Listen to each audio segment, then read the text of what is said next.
Lär dig svenska med berättelser på lätt svenska. Träna nya ord, lyssna på uttal och läs med i texten. Du får också ett gratis arbetshäfte med övningar och grammatik som du hittar i filmbeskrivningen. Nu börjar berättelsen. Klockan var 06:12 när mitt passerkort lyste rött vid personalingången. Regnet rann från min jacka. Bakom glasdörren såg jag truckarna röra sig mellan hyllorna, men dörren öppnades inte. På mobilen hade jag 5 missade samtal från Lena, min arbetsledare. Det senaste meddelandet var kort: ring mig direkt. Jag visste att något var fel. Min provanställning hade bara pågått i 3 veckor. Förra fredagen hade Lena sagt att jag arbetade noggrant, men också att jag måste bli säkrare på schemat. Jag ringde. Lena svarade innan första signalen var klar. Var är du, David? Frågade hon. Utanför lagret, sa jag. Det blev tyst. Sedan sa hon: ditt arbetspass började klockan 6 igår morse, inte idag. Jag skrattade först som om hon skämtade. Sedan öppnade jag gruppchatten. Där fanns ett meddelande från måndagen. Onsdagens leverans kommer tidigare. David, kan du byta från torsdag till onsdag 06? Bekräfta före 18. Under meddelandet fanns mitt svar, en tumme upp. Jag mindes kvällen. Jag hade stått på bussen med matkassar och försökte ringa fritids. Jag såg ordet torsdag och tryckte snabbt på symbolen. Jag hade inte läst igenom hela texten. Jag trodde att jag bekräftade torsdag, sa jag. En tumme upp betyder ja, svarade Lena. Alla väntade på dig igår. Paula fick lämna sin uppgift och täcka ditt område. Jag kände hur ansiktet blev varmt trots det kalla regnet. Jag ville säga att svenskan var svår och att meddelandet kom sent. Men ingen hade tvingat mig att svara utan att läsa. Jag har uppfattat fel, sa jag. Jag är ledsen. Lena bad mig vänta utanför. Hon skulle komma till dörren. När hon kom bar hon gul reflexväst över en mörk tröja. Hon öppnade inte direkt. Vi har redan folk idag, sa hon genom glaset. Jag behöver prata med HR innan jag släpper in dig. Hör förståelse till nästa del. Fråga: varför missade David sitt arbetspass? Frånvaro utan besked är allvarligt under en provanställning. Jag såg min spegelbild i dörren, blött huvud, ryggsäck och ett passerkort som inte fungerade. Hemma trodde min dotter Selam att jag hade fått ett tryggt jobb. Jag hade lovat att vi snart skulle kunna köpa en begagnad cykel till henne. Lena kom tillbaka efter några minuter. Du får följa med in till kontoret, sa hon. Men du arbetar inte förrän vi har rätt ut vad som hände. Jag stoppade kortet i fickan och följde henne genom en sidodörr. På kontoret låg schemat på skärmen. Onsdag 06:00 stod markerat i gult. Lena visade gruppchatten bredvid. Du svarade ja, men du kom inte. Hjälp mig förstå. Jag berättade om bussen, matkassarna och fritids. Jag hade bara läst början. Så problemet var inte att du saknade information, sa hon. Problemet var att du bekräftade något som du inte hade läst igenom. Orden gjorde ont eftersom de var sanna. Nästa gång skulle jag läsa igenom allt innan jag svarade. Jag hade haft bråttom och velat verka enkel att samarbeta med. Jag erkände också något annat. Ibland förstod jag inte alla ord i chatten. Ändå skrev jag ja, för jag var rädd att de skulle tro att min svenska var för dålig. Hör förståelse till nästa del. Fråga: Vilken konkret metod använder David vid nästa schemaändring? Den rädslan hade skapat ett större missförstånd än en fråga skulle ha gjort. Att uppfatta fel var farligare än att be om en förklaring. Lena skrev en anteckning. Det här blir registrerad frånvaro, sa hon. Jag kan inte lova att det inte påverkar provanställningen. Jag tänkte att samtalet var slut. Men hon fortsatte. Du har varit noggrann på golvet. Därför vill jag höra hur du tänker lösa problemet. Jag hade inget bra svar. Jag ska vara mer försiktig, sa jag. Lena skakade på huvudet. Det är ett löfte, inte en metod. Vad gör du nästa gång ett arbetspass ändras? Jag tog fram blocket som jag alltid bar i ryggsäcken. Tillsammans skrev vi 3 steg. 1. Läsa hela meddelandet. 2. Jämföra med schemat och livet hemma. 3. Skriva tillbaka dag och tid med egna ord. Onsdag klockan 6, inte torsdag.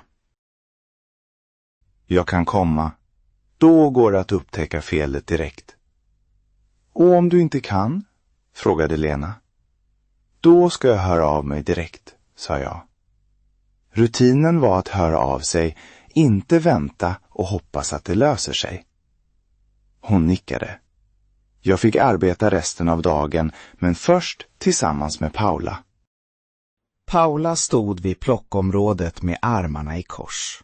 Hon var 31, hade ljust hår i en stram fläta och arbetade snabbt. Jag fick ta ditt område igår, sa hon. Min rygg tyckte inte om det. Jag bad om ursäkt utan att förklara bort mig. Jag tog fel på dagen, sa jag. Det var mitt ansvar att kontrollera. Paula tittade på mig en stund. Sedan gav hon mig en scanner. Bra, då börjar vi med order 418. Men fråga om du är osäker. Jag vill inte göra om 2 personers arbete igen. Vi gick mellan höga hyllor med kartonger. Det var en plocklista med artikelnummer, antal och plats. Jag läste varje rad 2 gånger. När skannen pep grönt lade jag varan på pallen. När den pep rött stannade jag. Vid lunch ringde Selam. Varför låter du ledsen? Frågade hon. Jag ville säga att allt var bra. Istället sa jag, pappa gjorde ett misstag på jobbet. Jag försöker ta ansvar och rätta till det. Det var jobbigt att säga sanningen, men efteråt kändes det lättare. Efter samtalet såg jag mitt gamla svar i gruppchatten. Den lilla tummen såg plötsligt farlig ut. Jag bytte namn på Lenas 3 steg i blocket. Stanna, läs, upprepa tillbaka. Det skulle bli min nya arbetsrutin. Samma eftermiddag kom ett nytt meddelande. Fredagens pass börjar 07 istället för 08 på grund av inventering. Det var en ändring som påverkade hela morgonen. Jag stannade vid sidan av gången. Först läste jag hela texten. Sedan öppnade jag schemat och kontrollerade hämtningen på fritids. Jag skrev: jag bekräftar fredag klockan 07. Jag har kontrollerat tiden med fritids. Har jag förstått rätt? Lena svarade: ja, exakt. För första gången kändes en enkel bekräftelse som en riktig arbetsuppgift. Paula såg meddelandet och höjde tummen. Den här tummen gillar jag bättre, sa hon. Jag skrattade. Jag förstod att tydlighet inte gjorde mig besvärig. Det gjorde det lättare för andra att planera. På fredagen kom jag 06:45. Passerkortet lyste grönt. Det stora lagret luktade kartong och kaffe. Jag tänkte att ett lager måste vara ordnat för att arbetet ska fungera. Under inventeringen skulle vi kontrollera att antalet varor i systemet stämde med hyllorna. Lena gav mig ett område med små reservdelar. På första raden stod artikel restnoterad. Jag kände igen artikel, men inte restnoterad. Förut hade jag kanske fortsatt och hoppats. Nu markerade jag raden och gick till Paula. Jag skulle hellre fråga än gissa. Kan du förklara restnoterad? Frågade jag. Varan är slut nu, men den ska komma senare, sa Paula. Hon visade symbolen i systemet. Jag skrev ordet i blocket och upprepade förklaringen. Alltså ska jag inte räkna den som fel idag? Precis, svarade hon. En timme senare hittade jag 4 kartonger där systemet sa 5. Jag räknade igen. Sedan kontrollerade jag artikelnumret. En kartong på hyllan bredvid såg nästan likadan ut, men de sista 2 siffrorna var olika. Jag rapporterade avvikelsen i skannen och bad Paula kontrollera. Varje artikelnummer måste matcha. Hon hittade den 5:e kartongen på fel plats. Bra att du inte bara ändrade siffran, sa hon. En inventering ska visa verkligheten, inte få systemet att se snyggt ut. De orden fastnade. Hör förståelse till nästa del. Fråga. Varför stoppar David arbetet trots att leveransen är brådskande? Jag hade försökt få min svenska att se snygg ut genom att alltid säga ja, men arbetet blev säkrare när jag visade vad jag inte visste. Det gällde både ord och kartonger. Efter lunch kom en brådskande leverans till en verkstad. Vi hade 40 minuter att plocka 12 lådor och behövde hålla tiden. Lena delade upp orden. David, ta gång C och D. Paula tar E. Prioriteringen är rätt artikel först, fart sedan. Jag upprepade tillbaka. Gång C och D. Rätt artikel först, sedan fart. Lena nickade. Jag gick snabbt, men inte så snabbt att jag slutade kontrollera numren. På sista hyllan stod en låda med en mörk fläck under. Det luktade kemisk. Plasten runt lådan var skadad och vätska hade runnit ner på pallen. Leveransen väntade. Om jag stoppade arbetet kunde vi bli sena. Om jag lyfte lådan kunde någon skadas. Jag backade 2 steg. Jag behövde stoppa arbetet och rapportera risken. Jag tryckte på stoppknappen för området och ringde Lena. Jag har en skadad låda i gång D. Det läcker lättska. Jag rör den inte. Rösten darrade, men orden var tydliga. Lena kom med skyddshandskar och spärrband. Hon läste märkningen och ringde säkerhetsansvarig. Vätskan var rengöringsmedel, men den kunde irritera huden. Vi flyttade plockningen till en annan gång medan den skadade lådan låg kvar och området stängdes. Leveransen gick 7 minuter sent. På kontoret väntade jag mig kritik. Lena sa istället, du gjorde rätt prioritering. Säkerhet går före tid. Du stoppade, rapporterade och väntade på instruktion. Hon skrev en positiv avvikelsenotering.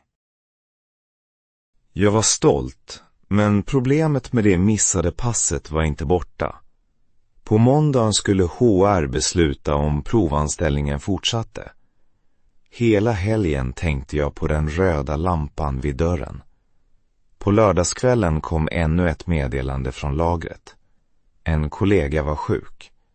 Lena frågade om jag kunde börja 05:30 på måndagen istället för 07. Hör förståelse till nästa del. Fråga. Vad säger och gör David istället för att bara svara ja på det nya arbetspasset? Min första tanke var att svara ja direkt för att visa att jag var lojal. Sedan såg jag kalendern. Fritids öppnade 06:30. Selam kunde ju den vara ensam hemma. Jag kunde inte vara på lagret 05:30 och lämna henne en timme senare. Förut hade jag kanske svarat ja och försökt lösa allt på morgonen. Jag läste meddelandet igen och skrev inget ännu.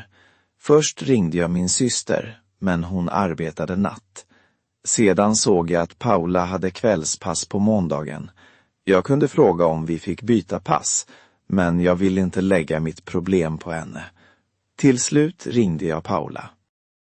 Jag förklarade tiden och fritids. Jag kan ta ditt kvällspass om du kan ta morgonen, sa jag. Paula behövde fundera.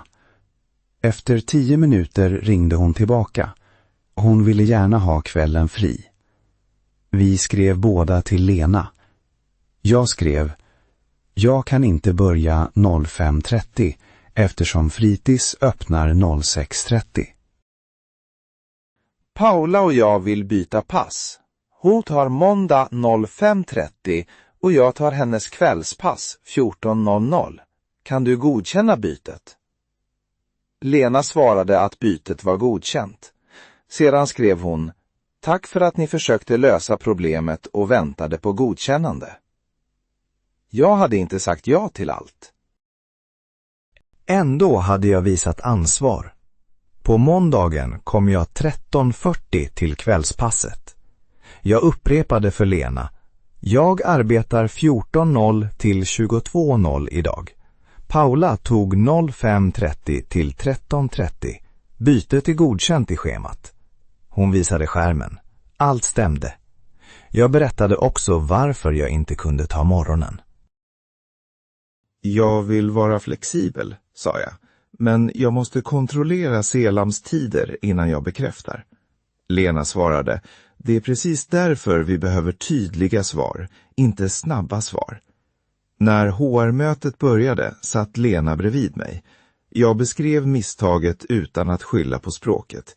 Sedan visade jag blocket med rutinen och meddelandet om passbytet. Jag förklarade hur jag skulle höra av mig om något var oklart. HR-chefen sa att frånvaron låg kvar som en varning. Provanställningen skulle fortsätta, men nästa månad behövde jag visa att rutinen fungerade. Det var ingen stor seger. Jag hade inte fått en fast anställning, men jag hade fått en riktig chans att visa förändring. Efter mötet mötte jag Paula vid porten. Jag berättade om varningen. Jag var arg när du uteblev, sa hon. Nu vet jag att du säger till när du är osäker. Just då kom en order med fel prioritering. Chauffören väntade, men jag och Paula valde att kontrollera kundnumren. Vi ringde Lena istället för att gissa. 2 ordrar hade blandats ihop. Om vi hade skickat den första pallen hade fel verkstad fått reservdelarna. Bra att du frågade en gång för mycket, sa Paula. Det var återkoppling jag kunde använda. Den här gången lät hennes röst inte irriterad. Den lät som förtroende. När passet slutade skickade jag ett meddelande till Selam. Provanställningen fortsätter. Cykeln får vänta lite, men jag har fått en ny chans. Sedan gick jag mot personalingången. Kortet lyste grönt när jag öppnade dörren. Samma lampa hade varit röd 4 dagar tidigare. Jag visste att ett grönt ljus inte betydde att allt var säkert för alltid. Nästa schemaändring skulle säkert komma. Nästa svåra ord också. Skillnaden var att jag inte längre tänkte gömma det jag inte förstod. På en arbetsplats är en fråga inte motsatsen till ansvar. Ibland är frågan det tydligaste sättet att ta ansvar. Nu svarar vi på frågorna från berättelsen. Fråga 1. Varför missade David sitt arbetspass? Svar: han läste inte hela meddelandet och svarade ja med en tumme upp. Fråga 2. Vilken konkret metod använde David vid nästa schemaändring? Svar: han stannar, läser, jämför och upprepar dag och tid med egna ord. Vi fortsätter med fler svar från berättelsen. Fråga 3. Varför stoppar David arbetet trots att leveransen är brådskande? Svar: en skadad låda läcker vätska, så säkerheten måste gå före tiden. Fråga 4. Vad säger och gör David istället för att bara svara ja på det nya arbetspasset? Svar. Han förklarar hindret, ordnar passbyte med Paula och väntar på godkännande. Nu repeterar vi 4 ord och 2 uttryck från berättelsen. Arbetspass. Den tid då en person ska arbeta. Provanställning. En första tidsbegränsad anställning då arbetsgivaren och den anställda prövar samarbetet. Schema. En plan som visar tider och uppgifter. Ändring. Något som blir annorlunda än tidigare. Läsa igenom. Att läsa hela texten noggrant. Uppfatta fel. Att förstå något på ett annat sätt än det var menat. Vi fortsätter med 4 ord och 2 uttryck från berättelsen. Bekräfta. Att visa eller säga att något stämmer eller är mottaget. Missförstånd. När personer uppfattar samma information på olika sätt. Frånvaro. Den tid då någon inte är på plats i skolan eller arbetet. Ansvar. Något som man måste sköta eller ta hand om. Höra av sig. Att kontakta någon. Ta ansvar. Att acceptera och sköta det man är skyldig att göra. Vi fortsätter med 4 ord och 2 uttryck från berättelsen. Instruktion. Information som berättar hur något ska göras. Lager. En arbetsplats eller lokal där varor förvaras. Leverans. Varor som transporteras till en kund eller plats. Plocklista. En lista över varor som ska hämtas på ett lager. Upprepa tillbaka. Att säga informationen igen för att kontrollera den. Hellre fråga. Att välja en fråga framför att gissa eller göra fel. Vi fortsätter med 4 ord och 2 uttryck från berättelsen. Artikelnummer. Ett nummer som identifierar en bestämd vara. Restnoterad. Tillfälligt slut men beställd för senare leverans. Säkerhet. Skydd mot olyckor och risker. Skadad. Som har gått sönder eller fått en skada. Stoppa arbetet. Att pausa en arbetsuppgift. Byta pass. Att 2 personer tar varandras arbetstider. Vi fortsätter med 4 ord och 2 uttryck från berättelsen. Rapportera. Att berätta viktig information för rätt person eller i rätt system. Arbetsledare. En person som leder och fördelar arbetet. Prioritering. Beslut om vad som är viktigast att göra först. Återkoppling. Ett svar eller en bedömning som hjälper någon att förstå resultatet. Lösa problemet. Att hitta en fungerande lösning. Hålla tiden. Att komma eller bli klar på avtalad tid.